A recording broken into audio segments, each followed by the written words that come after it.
A waitress found an injured boy in an alley holding a ring with a number carved inside. She called it without thinking. What she didn't know was that the voice on the other end belonged to a vampire king, and the boy she saved was his only son. The rain poured down hard, turning the cracked street into a mirror of neon signs and streetlights. Mara pulled her thin jacket tighter, angry at herself for taking the alley shortcut. Her feet hurt from working 2 shifts in a row, and her pockets held exactly $32 in tips, not nearly enough to pay this month's rent. The alley smelled like wet cardboard and something metallic she didn't want to think about. She was halfway through when she saw him. A boy, maybe 10 years old, lying crumpled against the brick wall like a thrown-away doll. "Hey!" Mara's voice bounced off the walls. She rushed forward, forgetting how tired she was. "Kid, are you okay?" The boy didn't move. As she got closer, her breath caught. His clothes were wrong.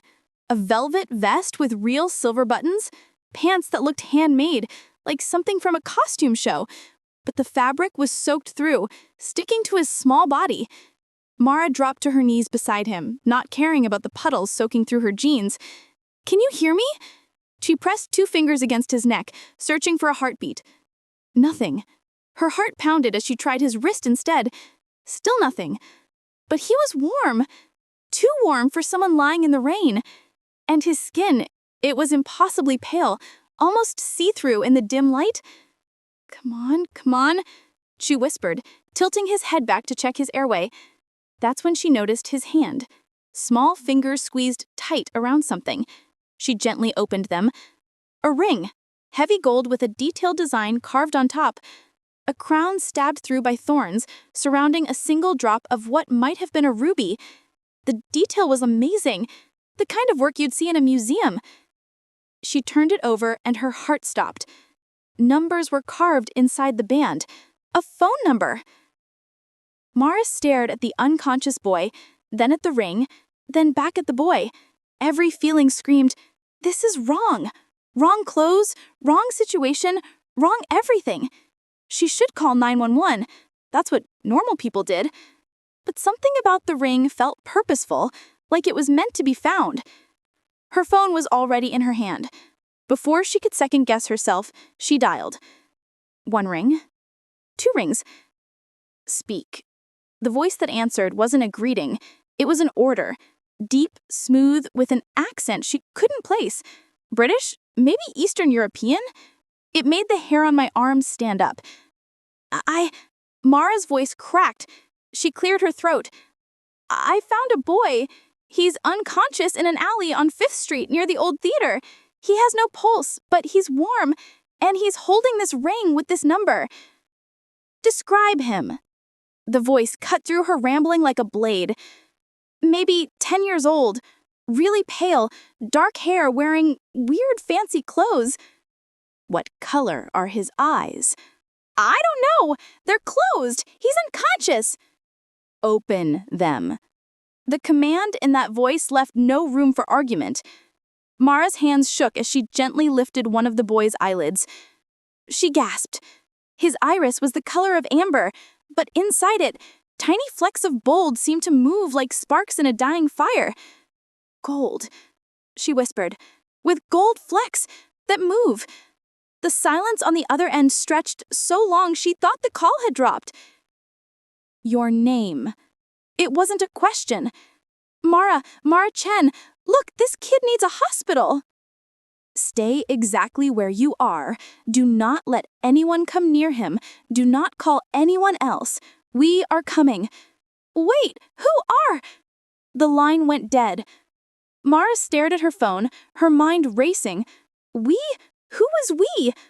Should she call the police anyway? But something in that voice had been absolutely certain, almost desperate, though it was wrapped in steel. She looked down at the boy. He seemed even paler now, if that was possible. Without thinking, she took off her jacket and laid it over him, then sat back against the wall beside him, keeping watch. 3 minutes passed, then she heard them. No sirens, no screeching tires, just the whisper-quiet purr of expensive engines. 2 black cars glided into the alley, sleek and dangerous looking. They shouldn't have fit. The alley was too narrow, but they moved with impossible precision, stopping just feet from where she sat. The doors opened at the exact same time. The figures that came out wore long coats that gleamed like oil in the rain. 5 of them, moving with a grace that made Mara's dancer friends look clumsy. They wore no uniforms, but something about the way they moved screamed military. The tallest one walked forward first. In the shadows of his hood, she caught a glimpse of sharp cheekbones and eyes that reflected the light wrong, too bright like a cat's. "You called the king," he said, his voice respectful but careful as he knelt beside the boy. His hands moved over the child with practiced skill, checking for signs of life, examining the ring still held in Mara's palm. "Step back, please." Is he going to be okay?" Mara didn't move. "What's wrong with him?" The man's head snapped toward her, and for just a second she saw his eyes clearly. They were silver. Actual metallic silver. "You found Prince Adrian alive, that's all that matters." He gestured, and 2 others moved forward with a stretcher that looked more like a medical bed, all padding and straps. "Wait," Mara called as they began moving back towards the cars. "That's it, you're just taking him? What about his parents?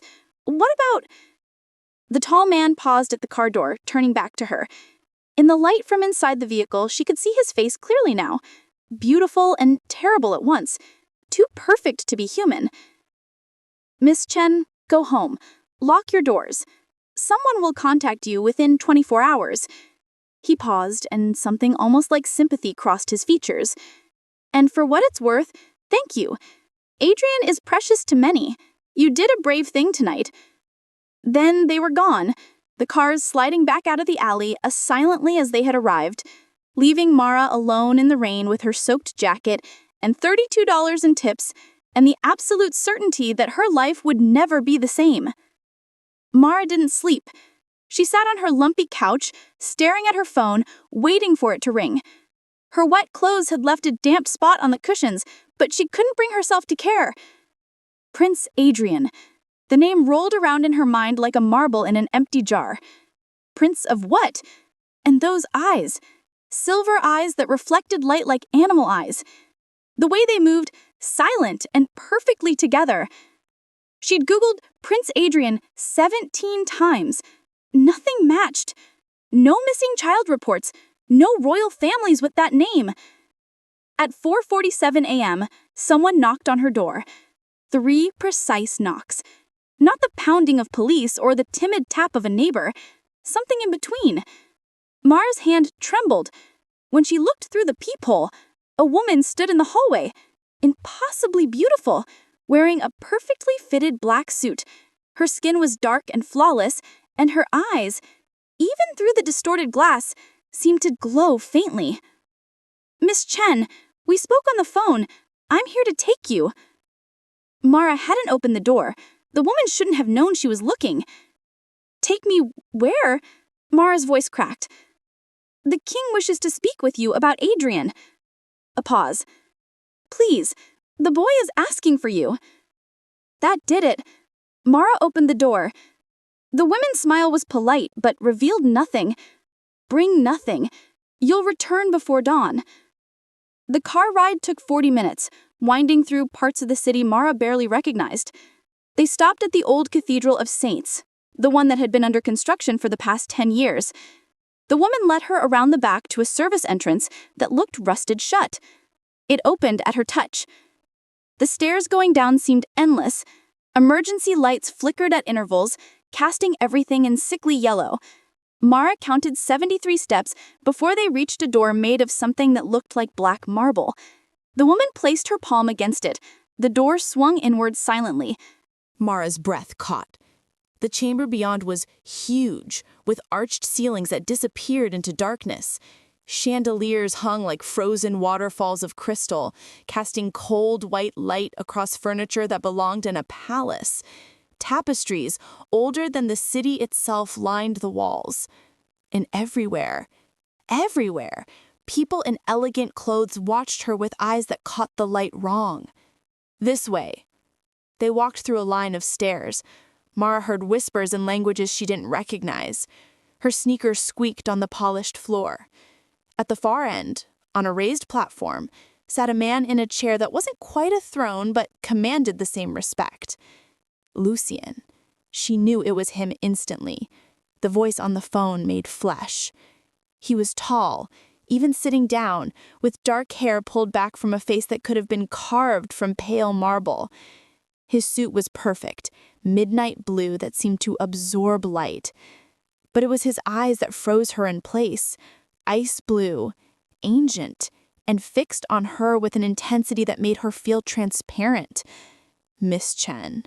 His voice rolled through the chamber like distant thunder. Come forward.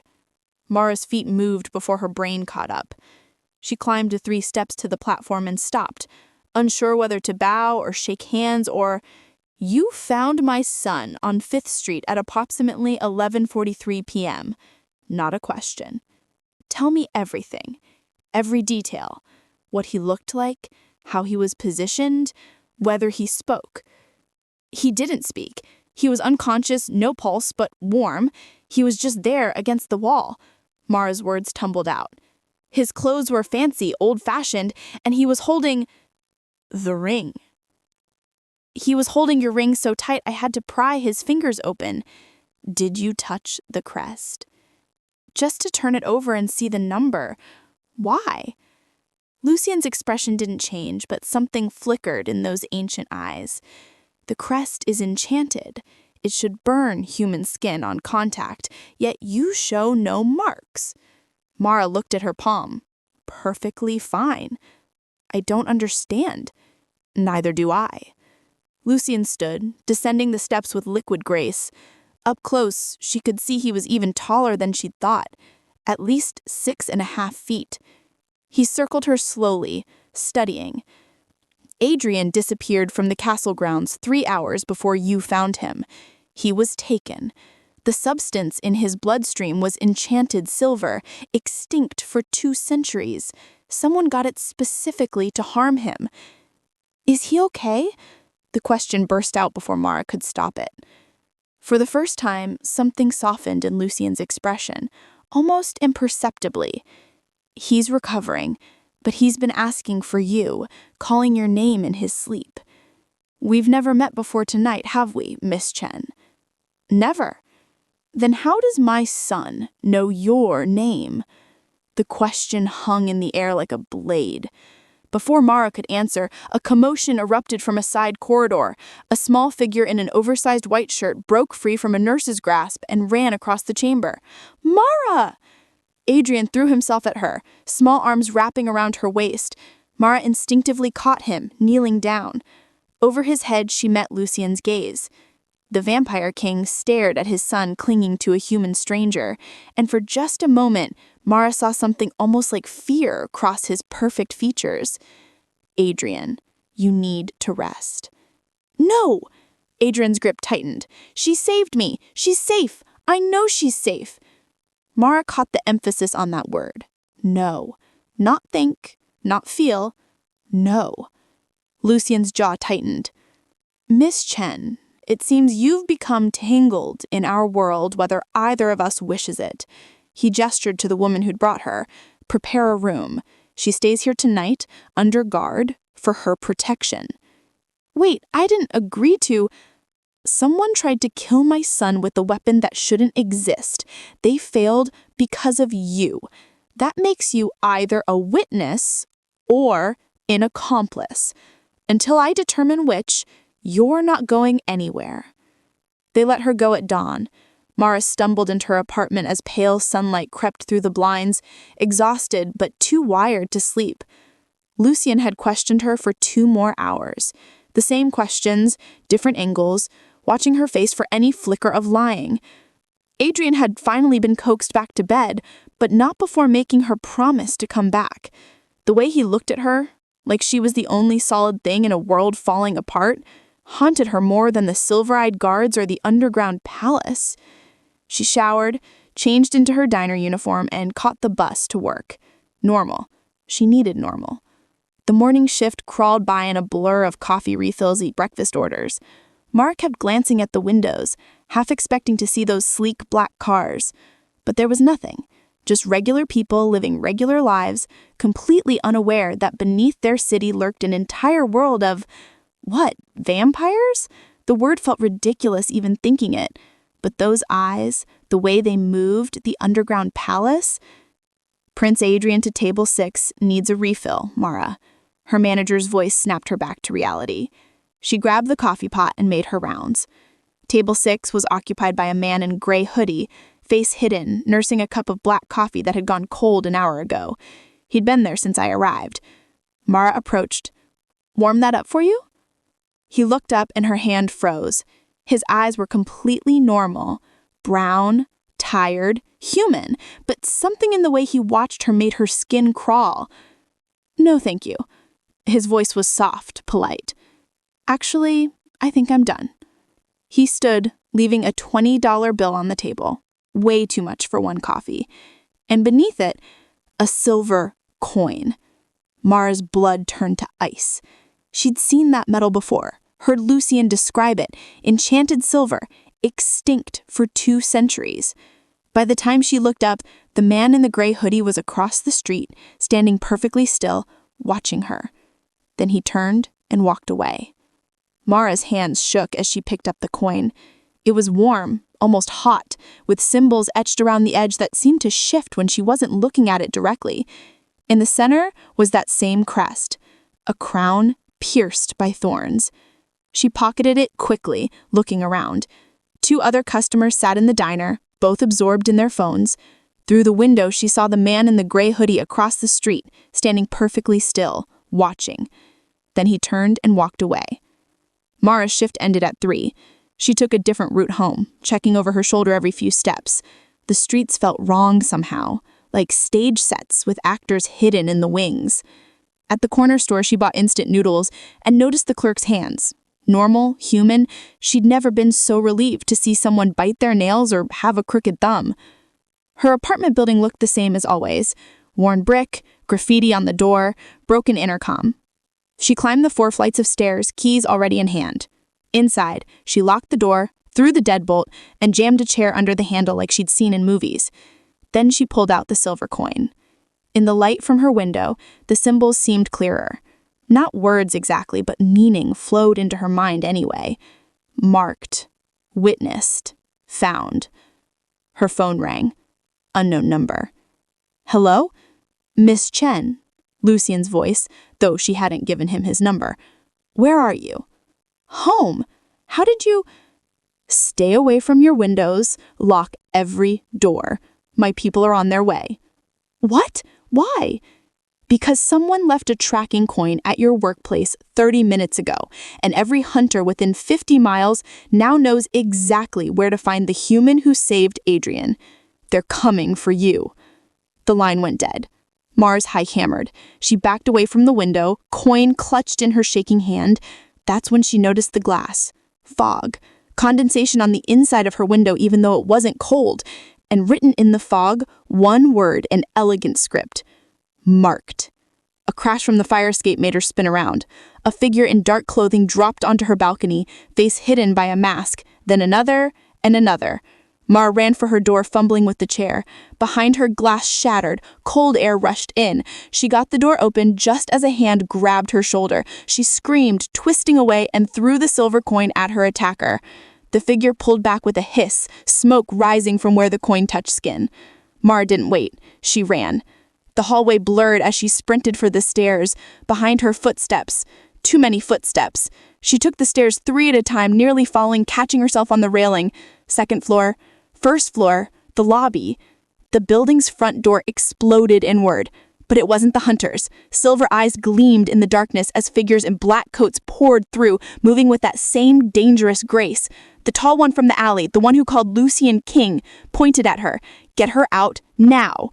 Strong hands lifted her, and then she was moving faster than should be possible, the world a blur of motion and cold air and the distant sound of fighting behind them. They put her in a waiting car. The door slammed shut. Adrian sat in the back seat, small and pale in his oversized clothes, eyes wide with fear. "I told Father you weren't safe," he whispered. "I felt them coming. I felt them hunting you." The castle rose from the mountains like a crown of stone and shadow. Mara pressed her face against the car window, watching as they wound up roads that shouldn't exist, through forests too dense and too dark for this close to the city. Adrian sat beside her, silent now, his small hand gripping hers with surprising strength. His amber eyes tracked every shadow, every movement outside. "How far are we from the city?" Mara asked. The driver, silver eyes reflecting in the rearview mirror, didn't answer. 2 hours, Adrian said quietly. "But we've been driving for 20 minutes. The roads, they're not normal roads." Mara decided she didn't want to understand that. The castle gates opened without anyone touching them. Inside, the courtyard was enormous, lit by torches that burned with flames too blue to be natural. Figures moved in the shadows, servants, guards, others she couldn't identify. All of them stopped to watch as she stepped out of the car. A human in their world. "This way," a new voice, crisp and female. A woman with silver hair and violet eyes approached, wearing robes that shimmered like oil on water.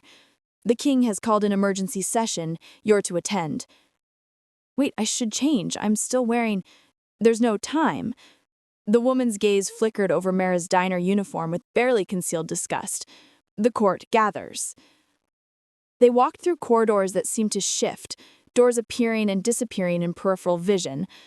Adrian stayed close, his hand still clutching Mara's. Finally, they reached massive double doors carved with scenes of battles and ceremonies. The doors swung open. The chamber beyond stole Mara's breath. It was circular, ringed with galleries where hundreds of figures stood watching. At the center, a round table made of black stone, and around it sat 12 beings who radiated power like heat from a furnace. Lucian stood at the head, still wearing that midnight blue suit, looking like death carved from ice. "Bring her forward." Mara's escort nudged her toward the center.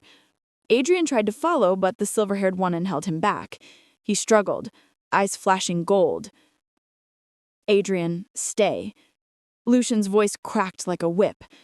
The boy froze, tears gathering in his eyes, but he obeyed. Mara stood alone in the circle, surrounded by creatures that wore human faces but were anything but human. She could feel their eyes on her, dangerous and assessing. "Members of the court," Lucian began, his voice carrying through the chamber without effort. "This is Myra Chen, the human who found Adrian and contacted me directly, the human who touched the royal crest without burning, the human who was marked by hunters with extinct silver." Murmurs rippled through the galleries. A man at the table stood, broad-shouldered with a scar cutting across his face and eyes like molten copper. "A human in the castle is forbidden, Lucian, even for you, General." "Thorn," Lucian's tone was ice. "My son was poisoned with enchanted silver and left to die in a human alley. Someone in our world worked with hunters. Until I know who, this human stays under my protection. She's a witness. Or a spy. How convenient that she found him. How convenient that the crest didn't burn her. Perhaps she's been marked by the hunters for years, trained for exactly this moment." Mara's hands clenched into fists. "I'm standing right here, and I'm not compromised or trained or whatever else you want to accuse me of. I found a kid dying in an alley and I helped him. That's it." The silence that followed was suffocating. Then Lady Vex laughed, sharp and cruel. "It speaks. How charming." "Enough." Lucian's voice dropped to a deadly quiet. "Adrian has shown an unprecedented attachment to this human. When the hunters attacked her apartment, he felt it across the city through wards that should have blocked such a connection. He alerted us before our own scouts detected the threat." That caused a stir. Council members exchanged glances. General Thorne's expression darkened. "A psychic bond between the heir and a human? That's impossible. Unless—" He didn't finish, but the implication hung heavy in the air. "What?" Mara demanded. "Unless what?" The ancient council member spoke, his voice like dry leaves. Unless you share blood, unless you're family. But that would mean, he turned to Lucian. Where is Adrian's mother? You never told us what became of her. Lucian's face could have been carved from stone. That's not relevant. It's extremely relevant. Lady Vex stood now, her voice sharp. If this human is somehow connected to Adrian's mother, if there's a bloodline we weren't told about, Adrian's mother is dead. Lucian's words cut through the rising chaos. She died 10 years ago. There is no connection. But Maris saw it, just for a second. The flicker of doubt in his eyes. She feels like home. Adrian's voice rang out from where he stood with his escort. Like the dreams I have of someone singing to me when I was little. Like safety. His voice cracked. Why won't anyone believe me? The court erupted into arguments. Accusations flew. General Thorne demanded Mara be imprisoned for questioning. Lady Vex suggested executing her to sever whatever unnatural bond existed. Others debated the implications of a human-vampire connection. Through it all, Lucian stood silent, his ice-blue eyes locked on Mara. Finally, he raised one hand. Silence fell instantly. Mara Chen will remain in the castle as Adrian's attendant, under guard, under observation, under my direct authority. Anyone who harms her answers to me. His gaze swept the court. Session dismissed. As the court filed out, Mara heard the whispers. The king vertex a human. The heir is compromised. This will end in blood. They gave Mara a room in the East Tower. Stone walls, a 4-poster bed that looked older than her grandparents', and a window that overlooked forest stretching to the horizon. A guard stood outside her door, for her protection. They said. It felt like a prison. She'd been there for 3 hours when Adrian slipped through her door, quiet as a shadow. How did you get past the guard? Mara asked, sitting up on the bed. Adrian smiled, the first real smile I'd seen from him. Secret passages. The castle has hundreds of them. My father doesn't know I found most of them. His smile faded. I needed to talk to you alone. Adrian, if they catch you here, I don't care. He climbed onto the bed beside me, suddenly looking every bit the scared 10-year-old he was. They're lying. My father, the court, all of them. About my mother. Mara's heart squeezed. What do you mean? He says she's dead, but I dream about her. Not like memory dreams, like she's trying to reach me. She sings this lullaby in a language I don't understand, and she tells me to wait, that she'll find me. His amber eyes glistened. The night I disappeared, I snuck out because I got a message. Someone said they knew where my mother was. They said they'd tell me if I met them by the old theater. Mara's blood ran cold. The theater on 5th Street? Where I found you? Adrian nodded. There, I waited for an hour. Then someone came from behind, and I felt something sharp in my neck. Everything went dark. When I woke up for a second, I saw a woman standing over me. She was crying. She said my name and touched my face. And then she put something in my hand. The ring. Lucian's number was already inside it. That doesn't make sense. How would she have my number? I don't know. But right before I passed out again, she whispered, "She'll save you. She'll understand. Tell her about the library." The library? Adrian slipped off the bed and held out his hand. Come on, I'll show you. The secret passages were narrow and dark, lit by Adrian's phone. They twisted through the castle's bones, behind walls and under floors, until finally emerging in a room that smelled of dust and old paper. The library was massive, 3 stories of shelves spiraling up towards a domed ceiling painted with constellations. Books in languages Mara couldn't read lined every surface. Over here, Adrian led her to a back corner where a section of books looked newer than the rest. He pulled one out, a leather journal with no title. Inside, the pages were filled with sketches and notes, diagrams of symbols, maps of the city, and photographs. Mara's hands trembled as she flipped through them. The photograph showed a woman with dark hair and warm brown eyes, human-looking, standing beside a younger Lucian. They looked happy, in love. "That's her," Adrian whispered. "That's my mother. Her name was Elena." Mara turned the page and froze. The next photo showed Elena holding a baby, Adrian presumably, but beside her stood another woman, younger, maybe 18. The resemblance was striking. Same dark hair, same... Beneath the photo, a caption in elegant script. Elena and her sister, May, 3 months before the attack. Sister, Mara breathed. Her mother's name had been Mei Chen. What? Adrian leaned closer. Mara's mind raced. Her mother had died when she was 5. A car accident, her father said. But there had been inconsistencies. The closed casket. The way her father refused to talk about it. The way they'd moved across the country right after. She flipped to the next page and her world tilted. A symbol, the same crown pierced by thorns crest from the ring, from the silver coin, but here it was labeled Hunter's Mark, House of Chen, status, eliminated. "Oh my God," Mara whispered.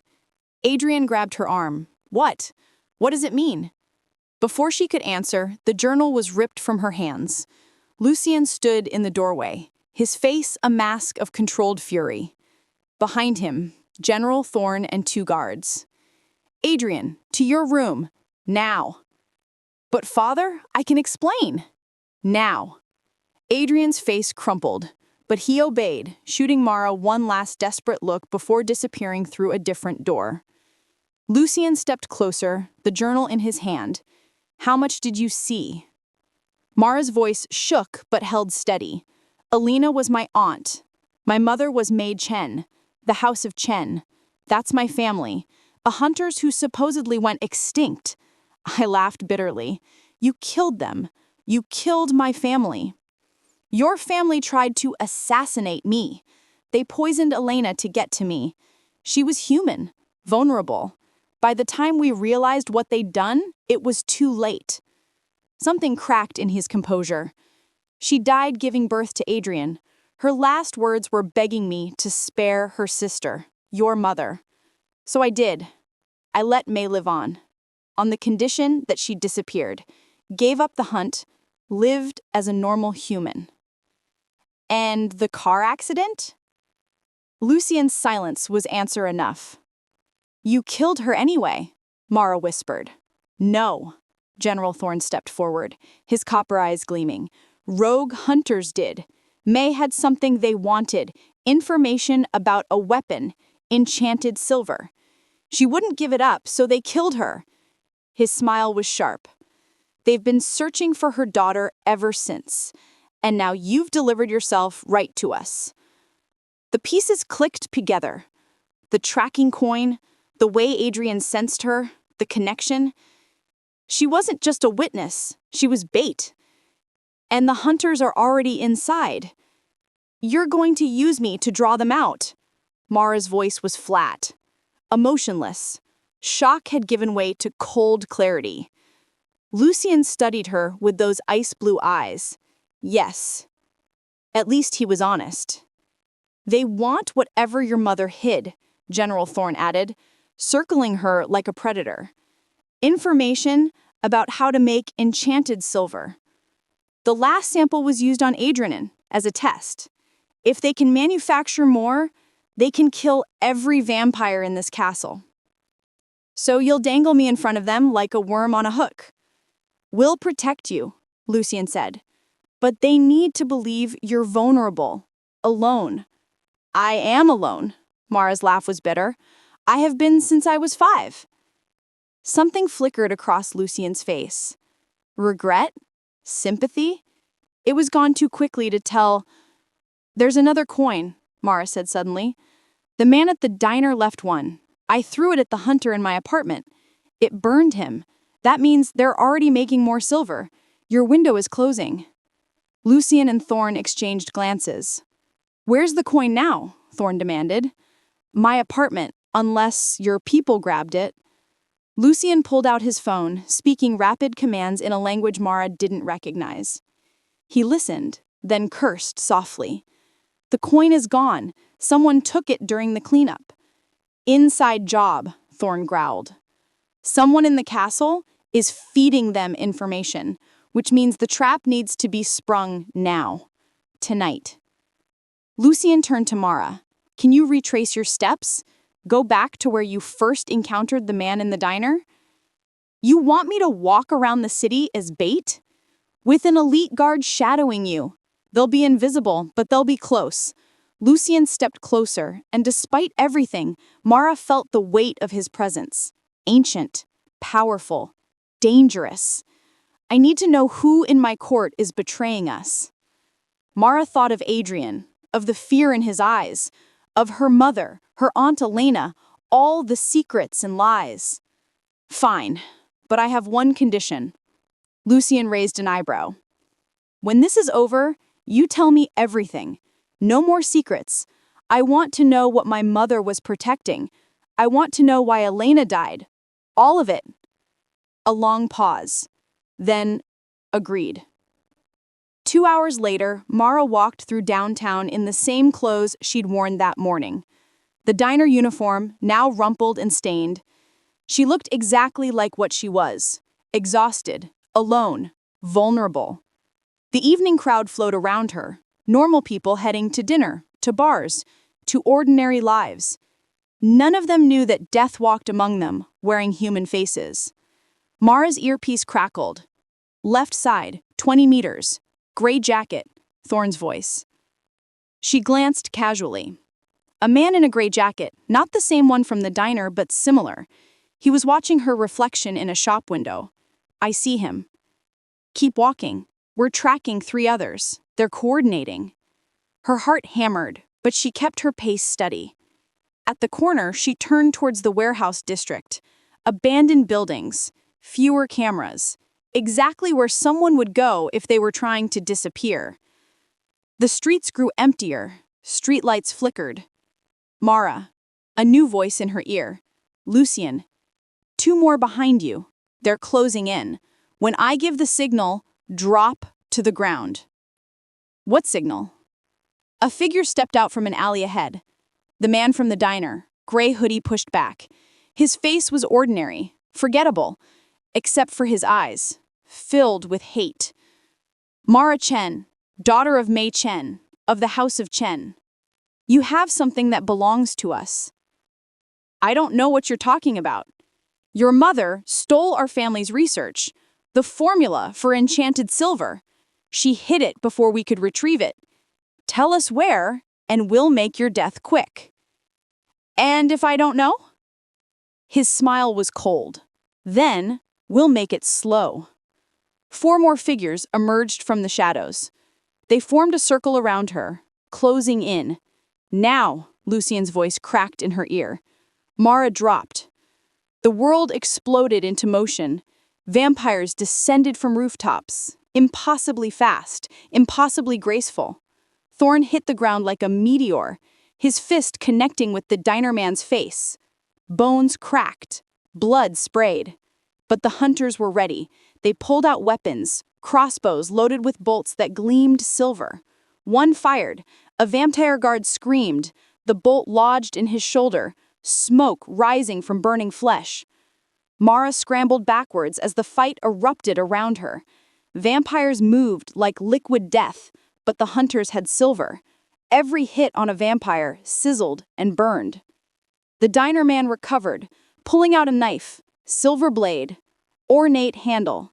He lunged, not at the vampires, but at Mara. She rolled. His knife sparked against pavement. He came again, faster than any human should move. A blur of midnight blue. Lucian materialized between them, catching the knife bare-handed. His palms smoked, burned, but his grip didn't waver. He twisted, and the hunter's wrist snapped with a sound like breaking branches. The man screamed. Lucian's other hand shot out, fingers wrapping around his throat. "Who sent you? Who in my court is your contact?" The hunter's eyes bulged. Then he smiled through the pain. "You'll never know, Your Majesty." He bit down. Mara heard the crunch. Poison. The hunter convulsed once, twice, and then went still in Lucien's grasp. Around him, the other hunters were falling. Thorn had 2 pinned, but they'd also taken their own lives. Only one remained, a woman, young, terrified. Lucien dropped the dead hunter and turned to her.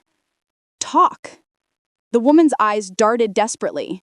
"The factory, Pier 19, there's more. An army, they're making weapons." She gasped. "And someone from the castle is coming tonight with the—" An arrow punched through her chest from behind, silver-tipped, fired from the darkness. She collapsed. Lucien spun, searching the rooftops. "Fall back. It's an ambush." But Mara's blood had gone cold for a different reason. The heir. "Adrian," she breathed. The castle was chaos when they arrived. Alarms screamed through the halls, a sound like dying animals that made Mara's teeth ache. Vampires ran in every direction, some armed, others hurrying servants and younger vampires toward safe rooms. "Where's Adrian?" Lucien's voice cut through the noise. A guard skidded to a halt. "East Tower, my lord, locked in his chambers as per protocol." Lucien was already running. Mara sprinted after him, Thorn and his soldiers flanking them. They took stairs 3 at a time, moving so fast Mara's legs burned trying to keep up. The door to Adrian's chamber hung open, splintered. Inside, furniture was overturned, curtains shredded, and on the floor, 2 guards lay unconscious. Not dead, but broken. Adrian was gone. No. The word tore from Lucien, raw and inhuman. No. No. Thorn gripped his shoulder, focused. Where would they take him? A voice echoed from the doorway. "To the courtyard, where everyone can watch." They turned. Lady Vex stood there, her white blonde hair perfect, her smile sharp. But her hands were empty, her posture relaxed. "You!" Thorn's hand went to his weapon. "Not me, General, though I wish I could take credit for such a bold move." She stepped aside, gesturing down the hall. "General Cassius sends his regards. He's waiting in the courtyard with the boy. Says if the king wants him back, he should come collect him." Lucien moved like lightning, hand around Vex's throat, slamming her against the wall. "Where is my son?" "Didn't you hear? The courtyard." Vex's smile never wavered, even as her feet left the floor. "He's challenging your rule, Lucien, calling you weak, compromised by humans. Says the heir is tainted by the Chen bloodline and must be cleansed." "Cassius has been loyal for 2 centuries. Loyal to the throne, not to you." Vex's eyes gleamed. "The court has been whispering for years about Elena, about how you let her family live, about how you've grown soft." Her gaze slid to Mara. "And then you bring a human into the castle, the niece of the woman who poisoned your mate. The court sees weakness, Lucien, and Cassius is offering them strength." Lucien dropped her. She landed gracefully, straightening her dress. "Why tell us this?" Mara demanded. "If you support him—" "I support power, and right now, I'm curious to see who has more." Vex's smile turned predatory. "Make it entertaining, at least." The courtyard was packed. Every vampire in the castle stood in a massive circle, tier upon tier, filling balconies and windows. Torches burned with that strange blue flame, casting everything in an otherworldly glow. In the center stood General Cassius. He was massive, easily 7 feet tall, broad as a wall, with a scar cutting across his face that Mara now realized marked him. His copper eyes burned as he held Adrian in front of him, one hand clamped on the boy's shoulder. Adrian's face was tear-streaked, his eyes wide with terror, but he stood straight, defiant. "Lucien!" Cassius's voice boomed across the courtyard. "You've allowed human corruption into our halls. This boy, your heir, carries tainted blood, Chen blood, hunter blood." Murmurs rippled through the assembled vampires. Lucian descended the stairs slowly, each step measured. Mara followed, thorn beside her. The crowd parted like water. "Let him go, Cassius. This is treason." "This is survival." Cassius shook Adrian slightly. The boy winced. Mara felt Lucian tense beside her, saw his control fraying. One wrong move, and this would become a bloodbath. "Let me talk to him," she whispered. "You can't. He wants to prove you're weak because of me, so let me prove him wrong." Before Lucian could stop her, Mara stepped forward. The crowd's attention shifted. Hundreds of dangerous eyes fixed on her. She felt like a rabbit in a den of wolves. "General Cassius." Her voice shook but carried. "You're right. I'm human. I'm weak. I have no powers, no strength, no immortality." She took another step. "But I saved Adrian when none of you could find him. I touched the royal crest without burning.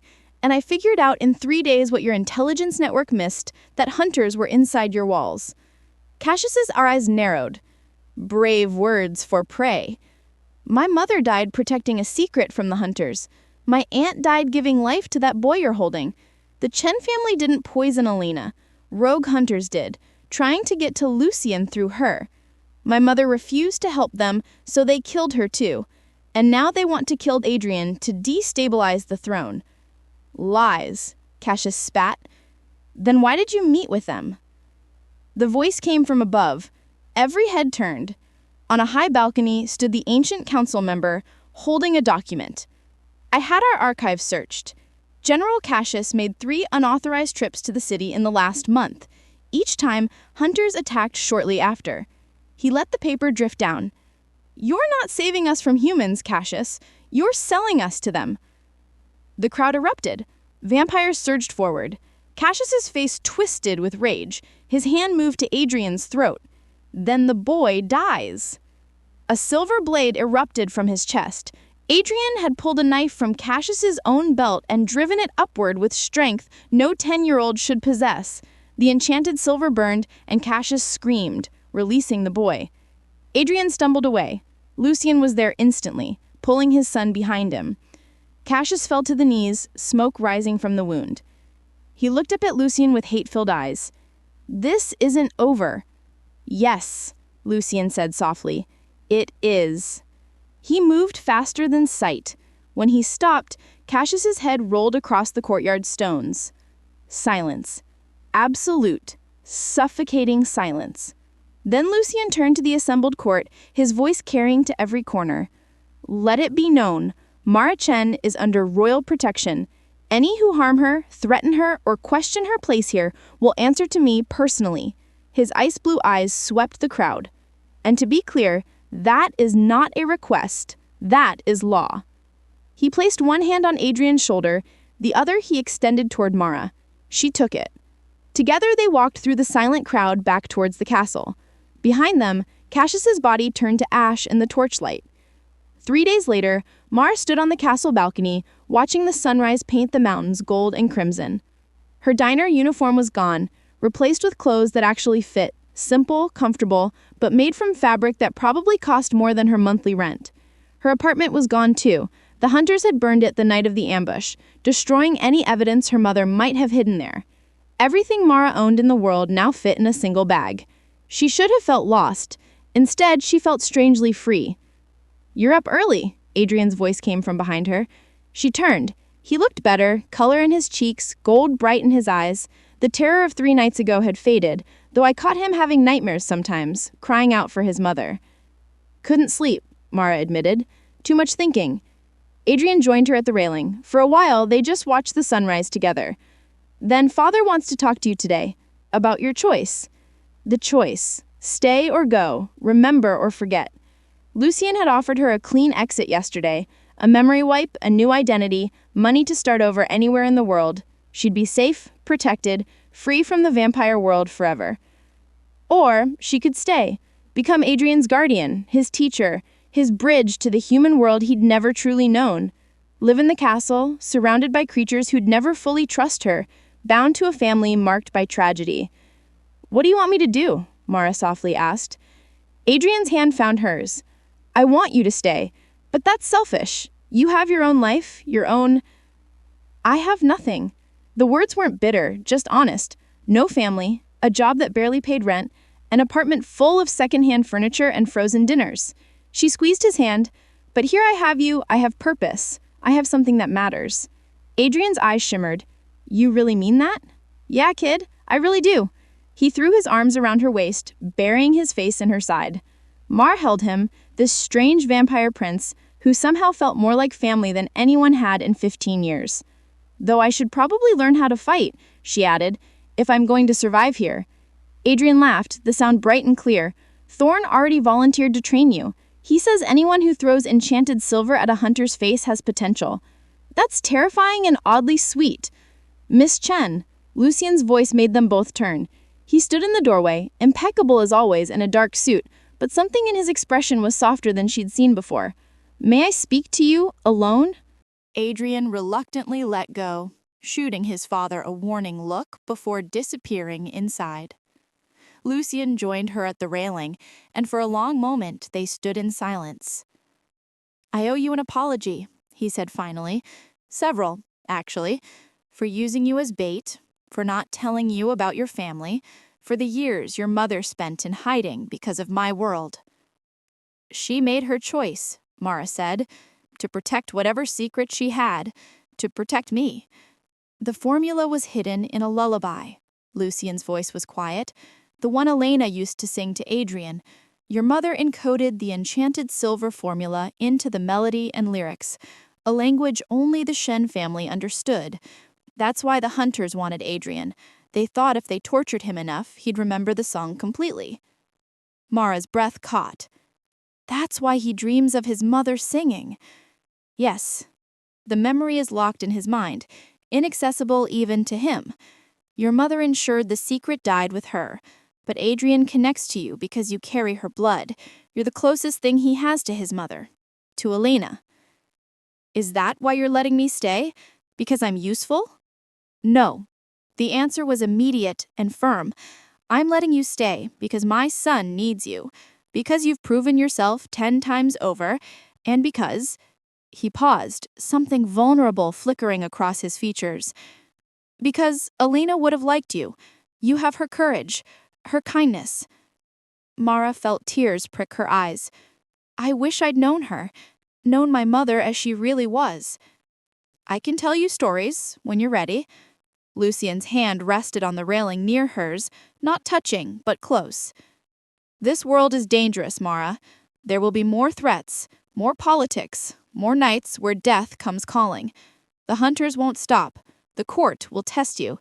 And Adrian, his voice softened, he'll need you more than ever as he grows into his power. I know. Mara straightened her shoulders. I'm ready. A ghost of smile touched Lucian's lips. Then welcome to the family, Mara Chen, official guardian to the heir, bridge between worlds, and apparently the only human brave or foolish enough to throw silver at armed hunters. Definitely foolish, Mara agreed. Behind them, Adrian appeared in the doorway again, unable to contain his excitement. So you're staying? Really staying? Mara turned, opening her arms. Adrian launched himself at her and she caught him, spinning once before setting him down. Really staying. The morning sun crested the mountains fully, bathing the three of them in golden light. Below, the castle was waking, servants moving through halls, guards changing shifts. The ancient world of vampires continuing as it had for centuries. But something had changed. A human stood in the heart of it now, bound by choice and blood to a lonely prince and his grief-stricken father. Mara looked out at the horizon, where the forest met the sky, where darkness and light touched. Somewhere out there, hunters plotted, enemies schemed, secrets waited to be uncovered. But here, on this balcony, she had found something she had been searching for since she was 5 years old. A place to belong, a reason to fight, a family worth saving. And as Adrian chattered excitedly about all the things he wanted to show her, and Lucian watched them both with something almost like hope in his ancient eyes, Mara smiled. Her story was just beginning.